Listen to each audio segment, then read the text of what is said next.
On this episode of Main Street, we visit 3 unique stops on the Kentucky Bourbon Trail. From the family history of moonshine at Casey Jones, some of the best moonshine out there. Casey was behind all of that. To the rebirth of Green River. This property holds so much history in the bourbon world that it was important to bring it back. And the grain to glass process of MB Roland. We do the entire process from start to finish. Come explore with us on Main Street, Kentucky Spirits.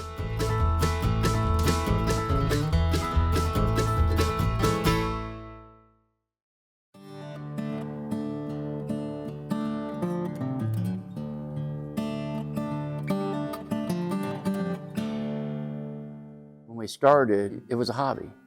We didn't know whether it's going to be a business. We never were in control of this business. This business has been in control of us. The types of moonshine we do, of course, a clear spirit. We do it in several different proof ranges, anywhere from 92 all the way to 118 proof. Then we do several flavors.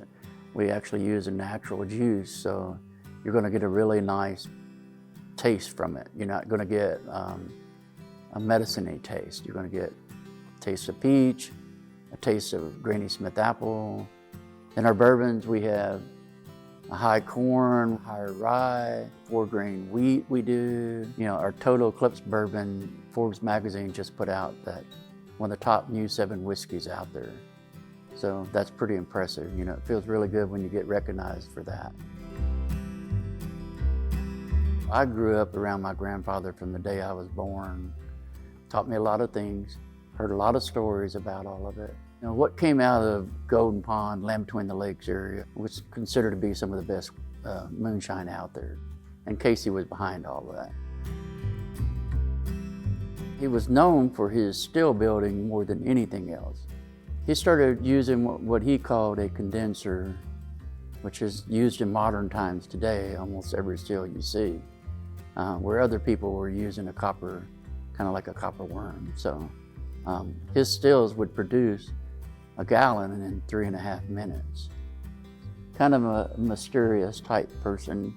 People didn't know who Casey was for a while. If you notice this Model A Ford down here in 1928, it's a half-ton Ford, has a 4-cylinder flathead engine in it. Casey would take those engines out of those Model A's, cut them in half, add a shaft, and make a 2-cylinder boat motor out of them. And you would see that boat going across there with that motor sitting down inside, and the exhaust went into the water. You couldn't hear it. You'd see that boat moving across that lake pretty fast, and you couldn't see it, you couldn't hear it. That's what they did with the moonshining. So as a kid growing up, we had one of those engines in the back of that boat, and we would ride all over Lake Brashears, which is not too far from here in Dawson Springs. Casey was a nickname that he got from the fact that he would not sell his moonshine. The only way he would sell it would be by the case. And that was gallon jug cases. So you had to buy quite a bit to get it from him. Casey got caught by the police at least 2 times that I know of. So he got caught the first time with the still. The second time, he got caught with the still and the product being made. And after that, that's when he decided to give up the producing and building stills for people.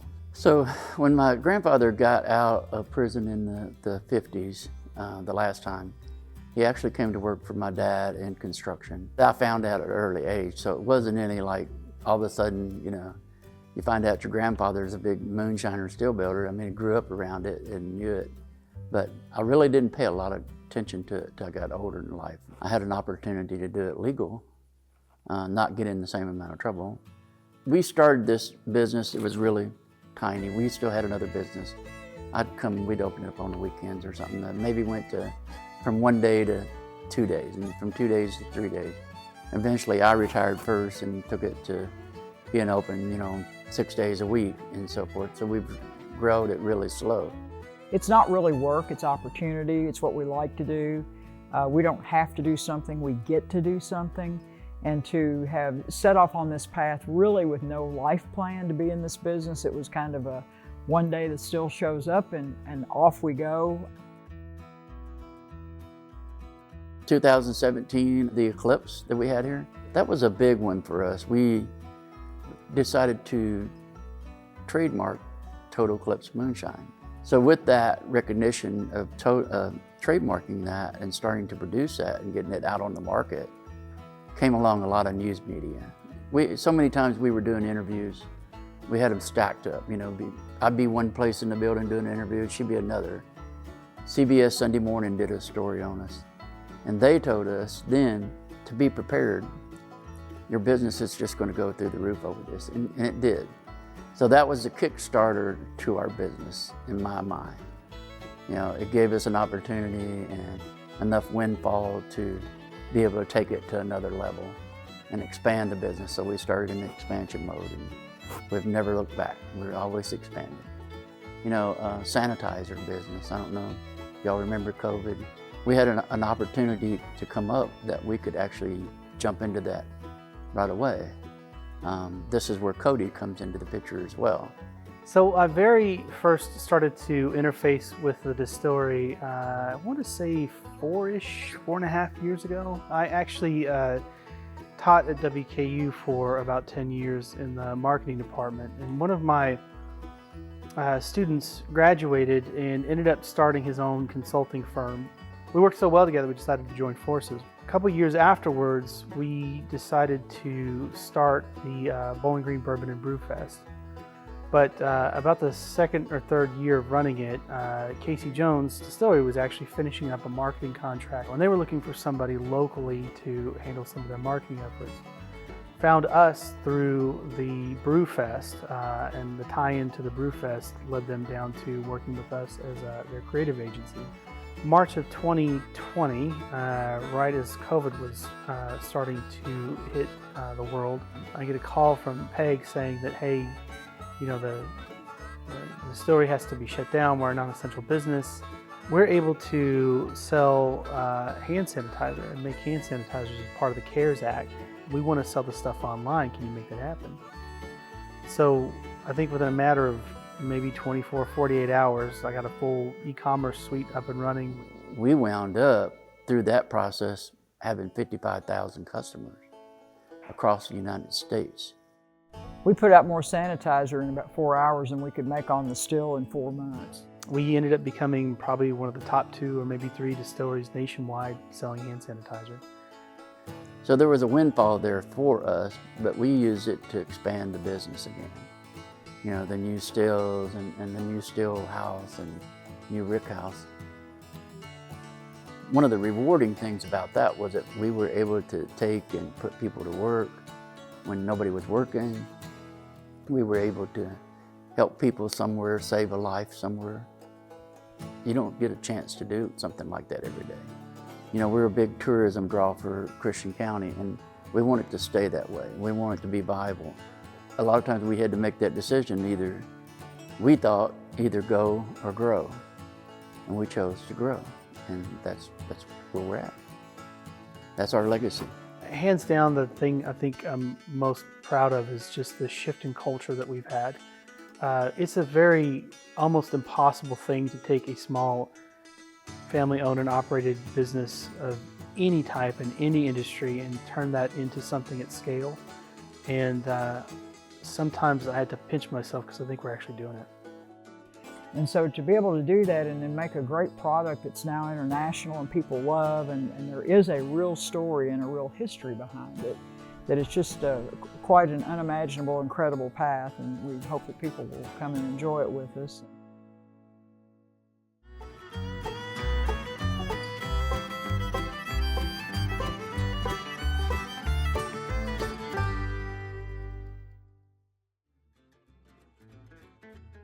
The history for Green River was amazing for its time. You know, we're talking pre-prohibition. J.W. McCulloch was a gauger for the federal government. And a gauger basically is a tax man. So back in the day, Owensboro had about 22 active distilleries. So he was pretty busy, you know, going around testing all the proofs, making sure they were paying the right taxes. We have to assume that he probably felt he could do better. And he bought a little distillery called the Eagle Distillery. It sat on the Green River, which is just a few miles west of here. But it was a terrible location, so he relocated it to this exact property. And I assume he named it Green River, just honoring that original location. The success of Green River, I attribute it to three different things. The first thing is that McCulloch, he advertised the heck out of this brand. And even back from 1885 to 1918, when it was in existence, it won awards over in Paris, it won awards over in Italy, it won the World's Fair multiple times. And if you think back to that time period, how long did it take them to get the product over to those places?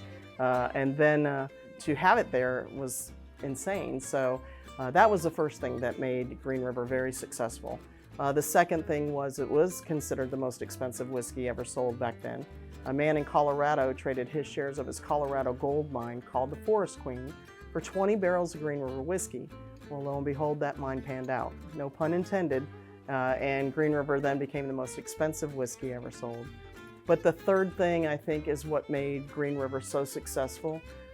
Pre-Prohibition, whiskey was considered medicinal. You'd go to the doctor, you'd get a prescription and tell you to go take this whiskey and drink it. And in order to be awarded the contract to be the official whiskey of the United States Marine Hospital, distilleries had to petition the government, and they had to do it every single year. Well, Green River won that contract for 18 years. So therefore, it was all over the place, literally. With Green River, from 1885 to 1918, it was highly successful. But it was a Saturday night in August of 1918 that a trash fire took out the entire distillery in 3 hours. It was about 45,000 barrels of whiskey. Estimated value back then was at $3 million. Today we'd put that at over $60 million.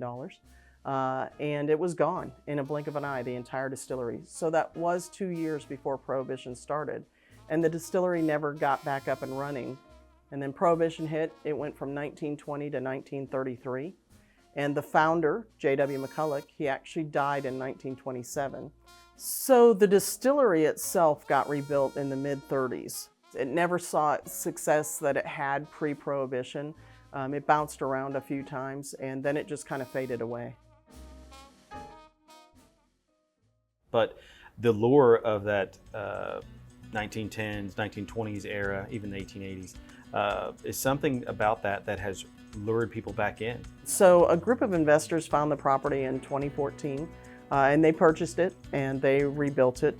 It took a couple of years and millions of dollars to get it back up and running. So about the only buildings that were being used are the one that we're currently sitting in. We call it our visitor center. It was being used for events like weddings and parties and things. We have another area we call our production building that was being used for storage. But the actual still house, fermentation, the rick houses, most of them didn't have roofs. And so we had to replace the roof on all those buildings, as well as the still that was here had not been used, so it was a rust bucket. The fermenters, some of them were there, but they needed obviously repair after having been dormant for so long. So it took us a good bit. It took a couple of years to get everything back up and running. And we started producing in 2016. At the time when we started producing, we didn't own the naming rights to Green River. It took us a little while to get that. Once we got the naming rights back in 2020, we brought Green River back home after over 130 years.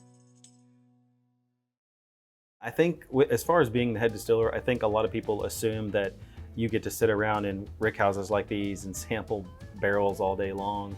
There's so much more to it. So with my position, I'm in charge of distillation, managing the mash bills, managing incoming grain, all of our procedures, even the final distillate coming out, whether it's a yes or a no, whether we need to go back and take a look at the process or are we good, don't touch anything, just let it sit, as well as barrel filling and aged warehouse. So we're constantly looking at our capacities in rick houses.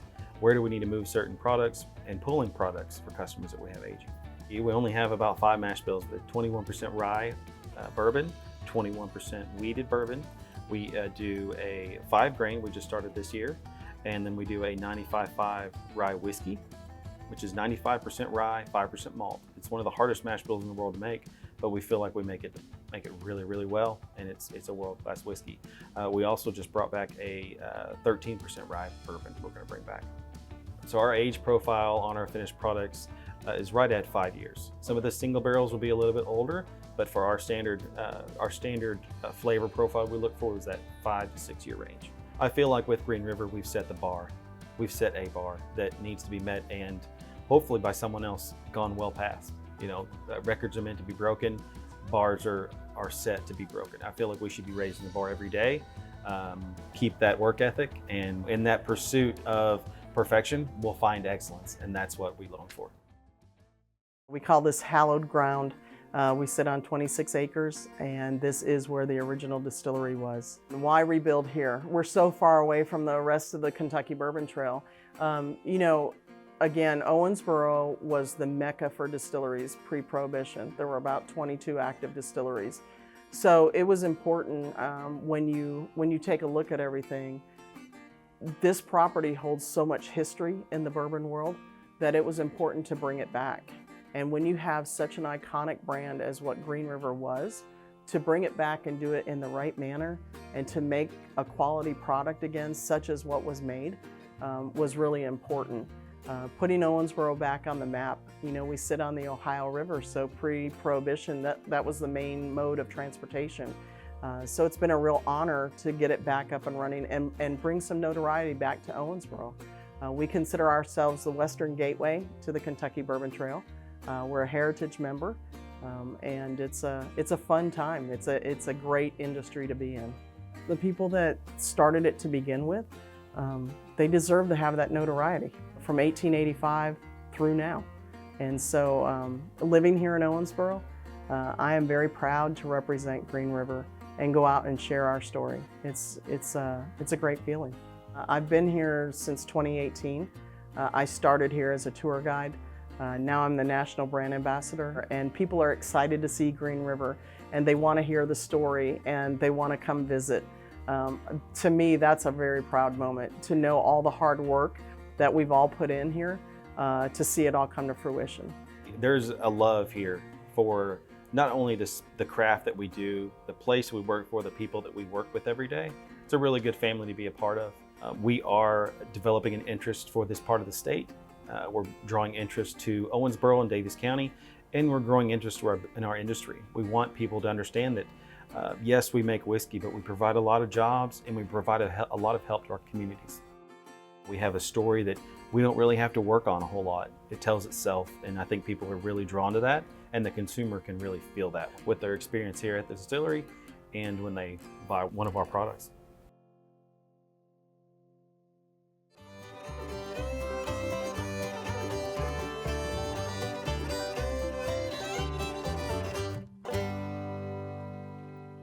My name is Mary Beth Tomaszewski, and I am co-founder and VP of MB Roland Distillery. I have to say, what makes MB Roland special to me is I am MB Roland. MB is Mary Beth, Roland is my maiden name. So when we first started the business, my husband, we were talking about what we were going to name it, and he says, I really think I want to name it after you. And I was so flattered. I mean, what woman wouldn't be? The inspiration was actually from my husband. He is from Louisiana, and they've got a nice drinking culture down there, but not as appreciative as Kentucky is with bourbon.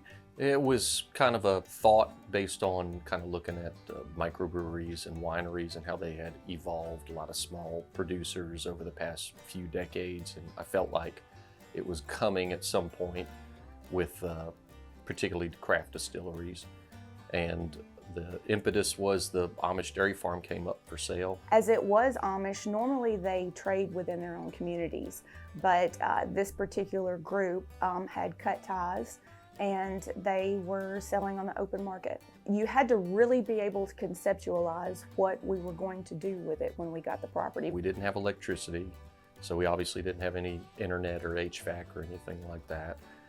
So we did a lot of work in the house, bringing in the different utilities and really just trying to do the most for making the place presentable and make the most out of it. Growing the distillery has been an interesting challenge, considering we actually helped develop the growth of bourbon in Western Kentucky. We started with just Mary Beth and myself 2 employees, a few part-timers helping out. I was doing most of the production, particularly on days when we weren't open. And we've now grown to about 14 employees of various types. There were probably just a handful of distilleries like us, craft distilleries across the United States. And so you couldn't even buy supplies in a small enough quantity. You know, you're going against the big guys. You know, these guys produce more in a day than we will in a year. So we were using things and creating things to make the business work that normally wouldn't have been applied in our industry. We've been doing this now for 16 years, and I still don't believe there's anyone taking the attention to detail for every single step to really make a unique style of pre-prohibition bourbon. We do everything. Some of the grain that we use is grown on our property. We take the grain, we mash it, we do the entire process from start to finish. A lot of distilleries, they kind of go in the middle of that. They will buy bulk juice and then turn it into their own, put a brand on it. We decided we did not want to do that. We wanted to do something that the market hadn't seen before. So we are a pre-prohibition style of distillery. I think the grain to glass designation, it obviously tells the consumer that we're making it from the start with grain, but a bigger part is that pre-prohibition style that we kind of put forth with everything we do. The grain is all localized, white corn, it's all procured rye and wheat and barley that's been grown specifically for distilling, not for any type of industrial purposes. And the pot distillation's a really big part of it because that's where we develop a lot of our unique flavor along with the white corn. I like to say our bourbon really tastes quite different from a lot of your standard stuff. We tend to get a lot more of a kind of brown fruit flavors, whether you're talking figs, prunes, dates, those types of flavors that you don't normally get in a bourbon. Most other distilleries are not going to be using a food grade white corn. They're going to be using a yellow dent corn. The flavor profile is going to be much different. With it being a food grade white corn, ours is much more palatable even in the unaged spirit. There are massive differences in between a small craft distillery and a large producer. We're a pot distillation where they're going to have a column distillation. What that means is in a column still, most of the spirits, when they come through, it pulls out a lot of the flavor profiles that a pot still will keep in. So our bourbon is more robust. We are uncut, we are unfiltered, unless you're talking about our bottled in bond, which has to be by law 100 proof, and at that point, yes, it is cut down a little bit. Our process is unique in that we go into the barrel at a fairly low barrel entry proof. Before Prohibition, the highest you could put the whiskey in the barrel was 110 proof. That went up to 125, and that changed some of the nuances and flavors and the way the spirit ages. It actually ages a little bit sweeter when you put it in at a lower barrel entry proof, and we've kind of seen that over time. And then the other side is we do not cut or filter most of our products, so it's like you're getting it out of the barrel. We make so many different products. That is one of the benefits about being a smaller producer. We can kind of turn on a dime. If we decide that we want to experiment with something, our stills are small enough to be able to produce a smaller batch. This area, Christian County in particular, is a very agricultural type of economy. And so it's nice that we get to be a part of that. All of the grain that we're buying is locally grown for the most part. And so we kind of feel like we're giving people the Christian County in a bottle if they want to come by and taste and buy our product, or if they buy it on the shelf off-site. It's a very unique type of relationship that we have that way. But I think the community really embraces us because we do give back to the community. We are very involved in a lot of different scenarios. I'm currently on the board for the Convention and Visitors Bureau. We are working on many downtown projects as well with the farm to table dinners, the local homemakers club. They're trying to restore a little small school up here, and so we made donations to that. We try to make sure that we are a good community partner and we give back like they have done well by us.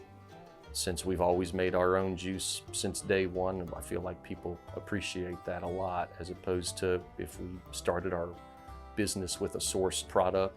When you come here, I like to say we're 100% authentic in an industry that, you know, is not necessarily the clearest and easiest to maneuver or to understand. I hope our legacy is that we are remembered and thought of as an innovative distillery, something that we have managed to bring back traditions that have been lost to time. When prohibition hit, it literally shuttered doors of hundreds of distilleries. You were left with, I think it was the Big Six. And now with the advent of smaller craft distilleries coming on the scene, especially those like us, you're getting a little bit of taste of history that people haven't had in generations.